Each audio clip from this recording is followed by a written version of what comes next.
Hello दोस्तों, नमस्ते, प्रणाम। स्वागत है हमारे जीपी म्यूजिक ऑफिशियल चैनल में। आप सभी दोस्तों का, आप सब कैसे हैं? आशा करती हूँ आप सब बहुत अच्छे होंगे। और मैं एक देवी जी का गीत लेकर आई हूँ, आइए सुनते हैं किस भाव में है। बाढ़े पापे धरती पे आई जई तू, बाढ़े पापे धरती पे आई जई तू, बन के नगिनिया, बन के नगिनिया मैं डस ले तू, बन के नगिनिया डस ले तू। बाढ़े पापे धरती पे आई जई तू, बाढ़े पाप धरती पे आई जई तू, बन के नगिनिया, हाँ बन के नगिनिया मैं डस ले तू, बन के नगिनिया मैं डस ले तू।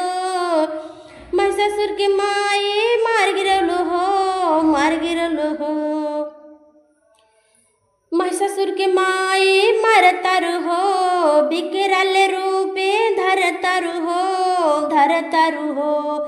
चंडमुंड का माई मार गिरलू हो, राक्षस का माई बाध कैलू हो, बाध कैलू हो। मैं ससुर की माई मरतर हो, बिकरल रूपे धरतर हो, धरतर हो। चंडमुंड का माई मार गिरलू हो, मार गिरलू हो।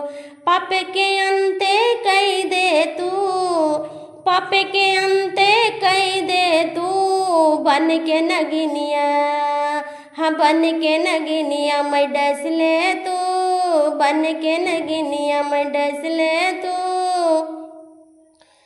सतयुग में माई तार देलू हो, त्रेता में माई पार कैलू हो, पार कैलू हो। द्वापर में माई संहार कैलू हो, कलयुग में माई भुलाई गैलू हो, भुलाई गैलू हो। सतयुग में माई तार देलू हो, त्रेता में माई पार कैलू हो, पार कैलू हो। द्वापर में माई संहार कैलू हो, संहार कैलू हो। कलयुग में माई भुलाई गैलू हो, भुलाई गैलू हो।